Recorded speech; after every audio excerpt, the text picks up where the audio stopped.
Essuula ey'omunaana. Mukama n'agamba Yoswa nti totyanga so tokankananga, twala abantu bonna abalwanyi naawe, ogolokoke olinnye ku Ayi. Laba nkuwadde mu mukono gwo kabaka wa Ayi n'abantu be n'ekibuga kye n'ensi ye. Era olikola Ayi ne kabaka waamu nga bwe wakola Yeriko ne kabaka waamu. Naye omunyago gwakyo n'ente zaakyo mulibyetwalira okuba ebinyage byammwe. Muteegere ekibuga ennyuma waakyo. Awo Yoswa n'agolokoka n'abantu bonna abalwanyi okulinnya ku Ayi. Yoswa n'alonda abantu 300 abazira ab'amaanyi n'abasindika ekiro. N'abalagira ng'ayogera nti munaateegera ekibuga ennyuma w'ekibuga. Temukibawala nnyo ekibuga naye mwenna mweteeketeeke. Nange n'abantu bonna abali nange tunaasemberera ekibuga. Awo bwe banajja okutulumba ng'olubereberye ne tulyoka tudduka mu maaso gaabwe. Nabo banajja okutugoberera okutuusa lwe tunaabasendasenda okuva mu kibuga ewala, kubanga banayogera nti badduse mu maaso gaffe ng'olubereberye, kye tunaava tudduka mu maaso gaabwe. Nammwe munaagolokoka we muteegedde ne mukwata ekibuga, kubanga Mukama Katonda wammwe anaakiwaayo mu mukono gwammwe. Awo bwe munaamala okukwata ekibuga ne mukyokya omuliro okugoberera ekigambo kya Mukama bwe munaakola, laba nze mbalagidde.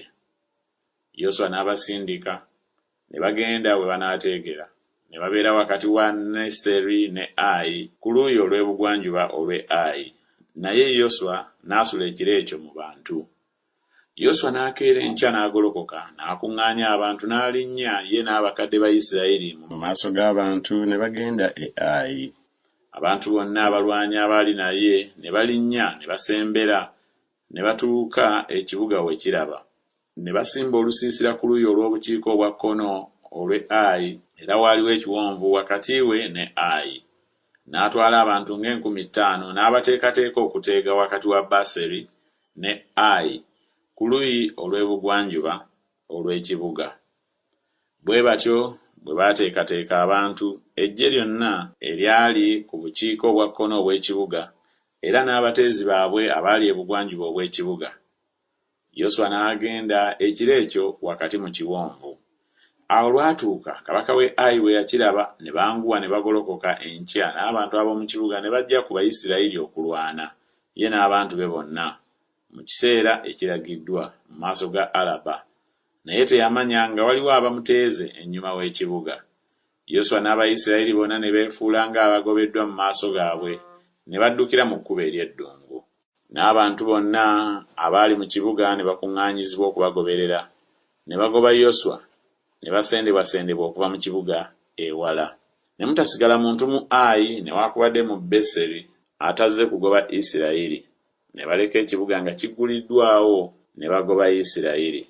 Mukama n'agamba Yoswa nti galula omuwunda oguli mu mukono gwo ku Ayi, kubanga nnaakikuwa mu mukono gwo. Yoswa n'agalula omuwunda ogwali mu mukono gwe eri ekibuga. N'abateezi ne bagolokoka mangu mu kifo kyabwe ne badduka nambiro bwe yamala okugolola omukono. Ne bayingira mu kibuga ne bakimenya, ne banguwa ne bookya ekibuga omuliro. Ab'e Ayi bwe baalaba ennyuma waabwe ne batunula, era laba omukka ogw'ekibuga nga gunyookera mu ggulu. Ne bataba na maanyi ga kudduka okugenda eri newaakubadde okudda eno. N'abantu abaali baddukidde mu ddungu ne babakyukirako abaabagoba. Yoswa n'Abayisirayiri bonna bwe baalaba nga abateezi bamenya ekibuga n'omukka ogw'ekibuga nga gunyooka, awo ne bakyuka nate ne batta ab'e Ayi. N'abalala bannaabwe ne bava mu kibuga okubalumba, ne babeera wakati mu Bayisirayiri, abalala eruuyi n'abalala eruuyi, ne babakuba obutaganya muntu kusigalawo newaakubadde okudduka. Ne kabaka we Ayi ne bamukwata nga mulamu ne bamuleeta eri Yoswa. Awo Abayisirayiri bwe baamala okuttira ddala abaali mu Ayi bonna mu lusenyi mu ddungu lye baabagoberamu, bonna ne bagwa n'obwogi bw'ekitala ne baggwaawo. Abayisirayiri bonna ne balyoka bakomawo e Ayi ne bakikuba n'obwogi bw'ekitala. Awo bonna abattibwa ku lunaku olwo, abasajja n'abakazi baali 1,200, be bantu bonna abaali mu Ayi. Kubanga Yoswa teyazza mukono gwe gwe yagaluza omuwunda okutuusa lwe yamala okubazikiririza ddala abaali mu Ayi bonna. Wabula ente n'omunyago gw'ekibuga ekyo Abayisirayiri ne babyetwalira okuba ebinyage byabwe ng'ekigambo kya Mukama kye yalagira Yoswa. Yoswa n'akyokya Ayi bw'atyo n'akifuula ekifunvu emirembe gyonna era ekyazika ne kaakano. Ne kabaka we Ayi n'amuwanika ku muti okutuusa olw'eggulo. Enjuba bwe yagwa, Yoswa n'alagira ne baggya omulambo gwe ku muti ne bagusuula ku muzigo ku wankaaki ow'ekibuga, ne bagutuumako entuumu ennene ey'amayinja ne kaakano.